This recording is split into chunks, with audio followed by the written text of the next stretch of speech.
ఈరోజు మన వీడియోలో మన పాఠశాలలో పనిచేస్తున్నటువంటి ఆయాలు, అట్లాగే సీసీహెచ్‌లు, చిన్న చిన్న జాబులు చేసుకున్నటువంటి వాళ్ళు ఈ శ్రమ్ కార్డ్‌ని అఫీషియల్ వెబ్‌సైట్ నుంచి ఎలా డౌన్‌లోడ్ చేసుకోవాలి? అట్లాగే ఎట్లా రిజిస్ట్రేషన్ చేసుకోవాలి? అసలు ఈ యొక్క ఈ శ్రమ్ కార్డ్ వల్ల ఎటువంటి ప్రయోజనాలు? ఆ అంశాల గురించి అన్నీ మనం ఈరోజు వీడియోలో ఒకసారి చూద్దాం. ముందుగా ఈ ఈశ్రమ్ కార్డు ఆన్లైన్లో అప్లై చేయడానికి రిజిస్ట్రేషన్ చేసుకోవడానికి అఫీషియల్ వెబ్సైట్ వచ్చేసరికి గూగుల్లో ఈశ్రమ్ అని చెప్పేసి టైప్ చేయగానే మనకి ఇలా కనబడుతుంది అఫీషియల్ వెబ్సైటు. దీని మీద క్లిక్ చేయాలి. అలా క్లిక్ చేయగానే గో టు మెయిన్ పేజ్ అని చెప్పేసి పేజ్ ఒకటి రీడైరెక్ట్ చూపిస్తుంది. దాన్ని క్లిక్ చేశాక ఇది అఫీషియల్ వెబ్సైటు. ఇలా కొంచెం కిందకి స్క్రాల్ చేసుకుంటూ వెళ్తే రైట్ హ్యాండ్ సైడ్ వచ్చేసరికి మనకి రిజిస్ట్రేషన్ ఆన్ ఈశ్రమ్ అని చెప్పేసి కనబడుతుంది. దాని మీద క్లిక్ చేయాలి.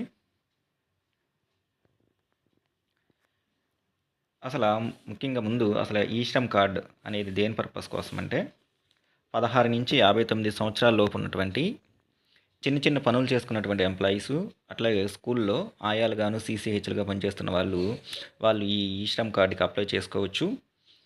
60 ఇయర్స్ తర్వాత వాళ్ళకి ఒకవేళ ఏమన్నా యాక్సిడెంటల్ ఇన్సూరెన్స్కి వచ్చేసరికేమో ప్రమాదవశాత్తు ఏమైనా జరిగితే 2 లక్షల రూపాయలు ఇన్సూరెన్స్ క్లెయిమ్ జరుగుతుంది. అట్లాగే ఆఫ్టర్ 60 ఇయర్స్ 60 సంవత్సరాలు కంప్లీట్ అయిన తర్వాత వాళ్ళకి నెలకి 3,000 రూపాయలు పెన్షన్గా అమౌంట్ అనేది రావడం జరుగుతుందన్నమాట. సో ఈ బెనిఫిట్స్ పొందాలి అంటే మనం దీనిలో రిజిస్ట్రేషన్ చేసుకొని ఈ కార్డుని డౌన్లోడ్ చేసుకోవాలి. ముందుగా సెల్ఫ్ రిజిస్ట్రేషన్కి వచ్చేసరికి ఇక్కడ enter mobile number, Aadhaar linked mobile number అని చెప్పేసి చూపిస్తుంది. అంటే మొబైల్ నెంబర్ ఇవ్వాలి. ఏ మొబైల్ నెంబర్కి అయితే మన ఆధార్ నెంబర్ లింక్ అయ్యిందో ఆ మొబైల్ నెంబర్ని ఇక్కడ ఎంటర్ చేసి ఇక్కడ కనపడుతున్నటువంటి క్యాప్చా కోడ్ని ఈ బాక్స్లో ఎంటర్ చేయాలి. తర్వాత ఈపీఎఫ్ఓ అంటే చిన్న చిన్న జాబులు చేసుకుంటున్న వాళ్ళు కనుక ఎంప్లాయీస్ ప్రావిడెంట్ ఫండ్ వాళ్ళు పనిచేస్తున్న ఆర్గనైజేషన్లో కనుక ఈపీఎఫ్ఓ ఉంటే ఎస్ అని, లేకపోతే నో అని సెలెక్ట్ చేసుకుంటాము. నెక్స్ట్ అట్లాగే వాళ్ళు పనిచేస్తున్నటువంటి ఆర్గనైజేషన్లో employees state insurance corporation ESIC ఉంటే కనుక ఎస్, లేకపోతే నో అని సెలెక్ట్ చేసుకుని సెండ్ ఓటీపీ అనే ఆప్షన్ మీద క్లిక్ చేయాలి. ఈ డీటెయిల్స్ అన్నీ ఇచ్చిన తర్వాత ఈ ఆప్షన్ అనేది మనకి ఎనేబుల్ అవుతుంది. సో డీటెయిల్స్ అని ఇచ్చాము. డీటెయిల్స్ అని ఇచ్చిన తర్వాత ఓటీపీ అనేది రిజిస్టర్ మొబైల్ నెంబర్కి ఓటీపీ అనేది సెండ్ చేయడం జరుగుతుంది. ఇలా వచ్చినటువంటి ఓటీపీని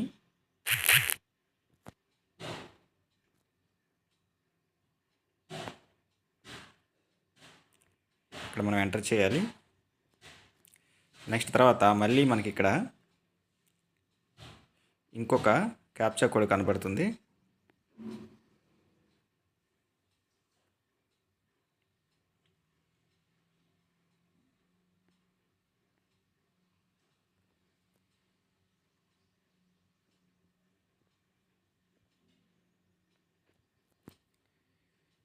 ఆ తర్వాత సబ్మిట్ అనే ఆప్షన్ నొక్కిన తర్వాత నెక్స్ట్ వచ్చేసరికి ఇక్కడ రిజిస్ట్రేషన్ చేసుకోవడానికి using Aadhaar number or virtual ID number అంటాం. ఆల్రెడీ అందరికీ ఆధార్ నెంబర్ ఉంటుంది కాబట్టి 12 అంకెల ఆధార్ నెంబర్ని ఇక్కడ ఎంటర్ చేయాలి. ఎంటర్ చేసిన తర్వాత ఆధార్ ఈకేవైసీ మనకి ఓటీపీ ద్వారా చేస్తాం కాబట్టి ఆల్రెడీ ఓటీపీ ఆప్షను ఇక్కడ సెలెక్ట్ అయి ఉంది. ఈ కనపడుతున్నటువంటి క్యాప్చా కోడ్ని ఈ బాక్స్లో ఎంటర్ చేయాలి.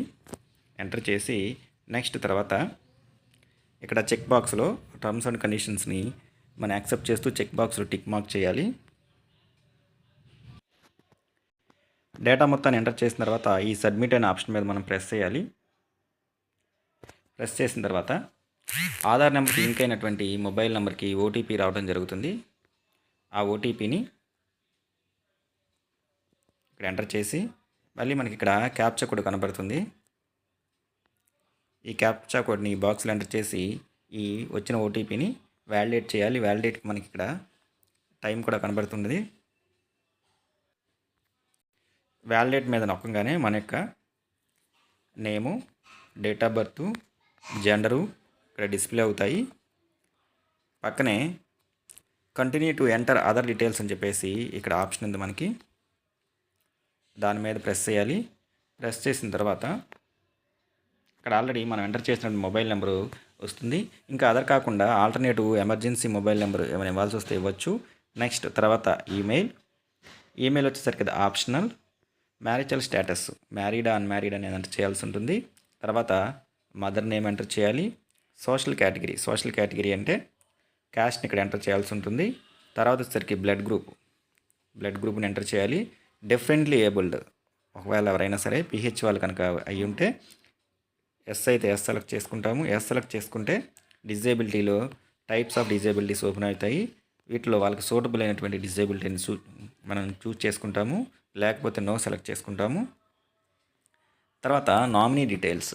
ఈ నామినీ డీటెయిల్స్ వచ్చేసరికి ఒకవేళ ఏమైనా రిస్క్ ఏమైనా జరిగితే ఆ ఇన్సూరెన్స్ అమౌంట్ ఇక్కడ ఎంటర్ చేసినటువంటి నామినీకి చెందుతాయి. కాబట్టి నామినీ డీటెయిల్స్, నామినీ పేరు, nominee date of birth, nominee gender, relationship అంటే అప్లై చేస్తున్న వ్యక్తికి ఈ నామినీ ఏమవుతారో రిలేషన్షిప్ మనం మెన్షన్ చేయాల్సి ఉంటుంది. నెక్స్ట్ తర్వాత నామినీ అడ్రస్సు, నామినీ యొక్క మొబైల్ నెంబర్ ఇచ్చి సేవ్ అండ్ కంటిన్యూ ద్వారా నెక్స్ట్ స్క్రీన్కి వెళ్ళాల్సి ఉంటుంది. డీటెయిల్స్ని ఎంటర్ చేసిన తర్వాత సేవ్ అండ్ కంటిన్యూ అనే ఆప్షన్ మీద ప్రెస్ చేయాలి. ప్రెస్ చేసిన తర్వాత ఇక్కడ మనకి రిజిస్ట్రేషన్ ఫామ్ ఓపెన్ అవుతుంది. దీనిలో రెసిడెన్షియల్ డీటెయిల్స్ అంటే అడ్రస్ డీటెయిల్స్ ఎంటర్ చేయాల్సి ఉంటుంది. ఫస్ట్ వన్ వచ్చేసరికి హోమ్ నేటివ్ స్టేట్ సెలెక్ట్ చేసుకోవాలి ఇక్కడ. నెక్స్ట్ తర్వాత వచ్చేసరికి నేటివ్ డిస్ట్రిక్ట్ సెలెక్ట్ చేసుకోవాల్సి ఉంటుంది. నెక్స్ట్ తర్వాత వచ్చేసరికి స్టేట్ స్పెసిఫిక్ ఐడి, ఇది మనకి అవసరం లేదు. కరెంట్ అడ్రస్ ప్రెజెంట్ ఇప్పుడు ఉంటున్నటువంటి అడ్రస్, అర్బన్ అయితే అర్బన్, రూరల్ అయితే రూరల్ సెలెక్ట్ చేసుకుంటాము. అడ్రస్ లైన్ 1 ఆధార్లో ఉన్నటువంటి అడ్రస్ లైన్లన్నీ కూడా దాంట్లో ఉన్నవి స్ట్రీటు, డోర్ నెంబర్ సెలెక్ట్ చేసుకుంటాము. ఇక్కడ మ్యాండేటరీ ఫీల్డ్స్ ఉన్నటువంటివి కూడా ఖచ్చితంగా ఎంటర్ చేయాల్సింది. స్టేట్ సెలెక్ట్ చేసుకోవాలి, డిస్ట్రిక్ట్ సెలెక్ట్ చేసుకోవాలి. నెక్స్ట్ తర్వాత వచ్చేసరికి సబ్ డిస్ట్రిక్ట్ సెలెక్ట్ చేసుకోవాలి, సిటీ సెలెక్ట్ చేసుకోవాలి. ఆ తర్వాత పిన్ కోడ్ సెలెక్ట్ చేసుకుని నెక్స్ట్ కరెంట్ లొకేషన్, ఇప్పుడు ఉంటున్నటువంటి కరెంట్ లొకేషన్లో ఎన్ని సంవత్సరాల నుంచి ఉంటున్నారో అది సెలెక్ట్ చేసుకోవాలి.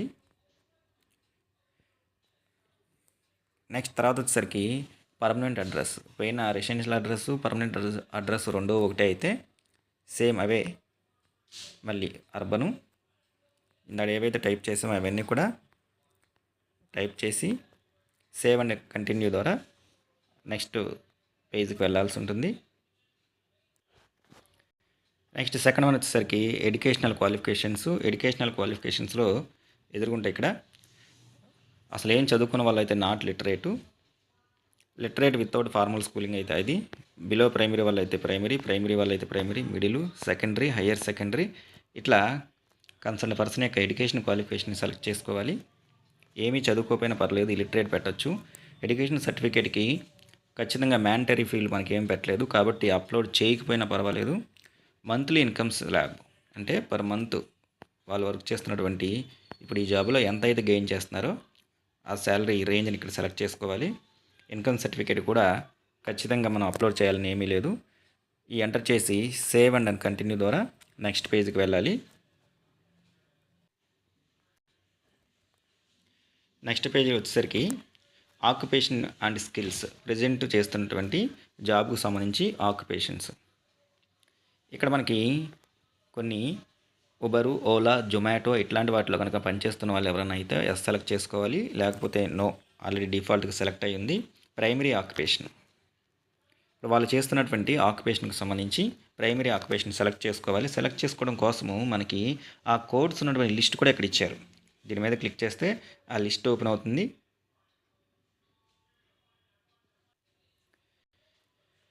ఆ లిస్ట్లో మనకి ఇక్కడ అన్ని రకాలైనటువంటి డిజిగ్నేషన్స్ వాళ్ళు చేసే వర్క్స్ బట్టి కోడ్లు అనేది ఇవ్వడం జరిగింది.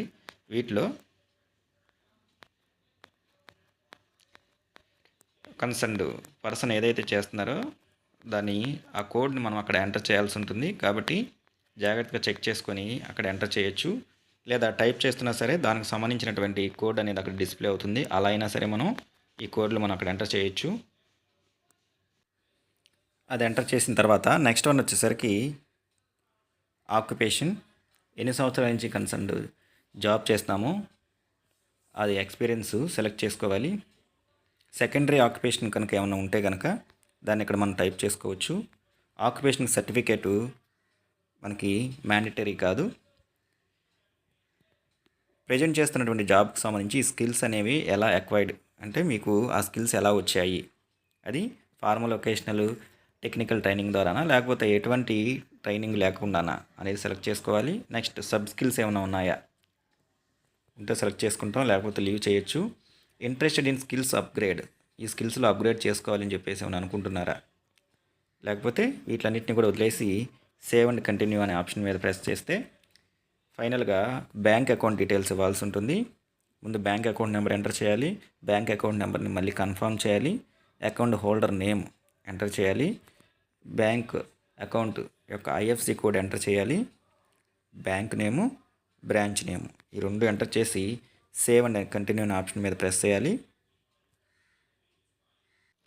సేవ్ అండ్ కంటిన్యూ అని కొట్టంగానే మన ఫోటోతో కూడినటువంటి ఆ డీటెయిల్స్ ఏవైతే ఎంటర్ చేసామో ఆ డీటెయిల్స్ మొత్తం కూడా ఇక్కడ డిస్ప్లే అవ్వడం జరుగుతుంది. అవన్నీ ఒకసారి చెక్ చేసుకొని వాటిల్లో కనుక ఇంకేమన్నా కరెక్షన్ కనుక ఉంటే ఈ ఎడిట్ అనే ఆప్షన్ మీద ప్రెస్ చేయాలి. లేదా డీటెయిల్స్ అన్ని కూడా కరెక్ట్గా ఉన్నాయి అని చెప్పేసి అంటే ఇక్కడ సబ్మిట్ అనే ఆప్షన్ మీద మనం ప్రెస్ చేయాలి. సబ్మిట్ అనే ఆప్షన్ మీద ప్రెస్ చేస్తే డేటా ఫ్రీజ్ అయిపోయి సబ్మిట్ అవుతుంది. తర్వాత ఈ ఈశ్రమ్ కార్డ్ డౌన్లోడ్ చేసుకోవడానికి ఆప్షన్ అనేది మనకి ఎనేబుల్ అవుతుంది. ఈ విధంగా మొత్తము పర్టికులర్సు, పర్సనల్ ఇన్ఫర్మేషను, అడ్రస్సు, ఎడ్యుకేషన్ క్వాలిఫికేషన్సు, ఆక్యుపేషన్సు, ఫైనల్గా బ్యాంక్ డీటెయిల్స్ ఇవన్నీ ఎంటర్ చేసిన తర్వాత డేటాను సబ్మిట్ చేసి ఈ ఈశ్రమ్ కార్డ్ అనేది డౌన్లోడ్ చేసుకోవచ్చు.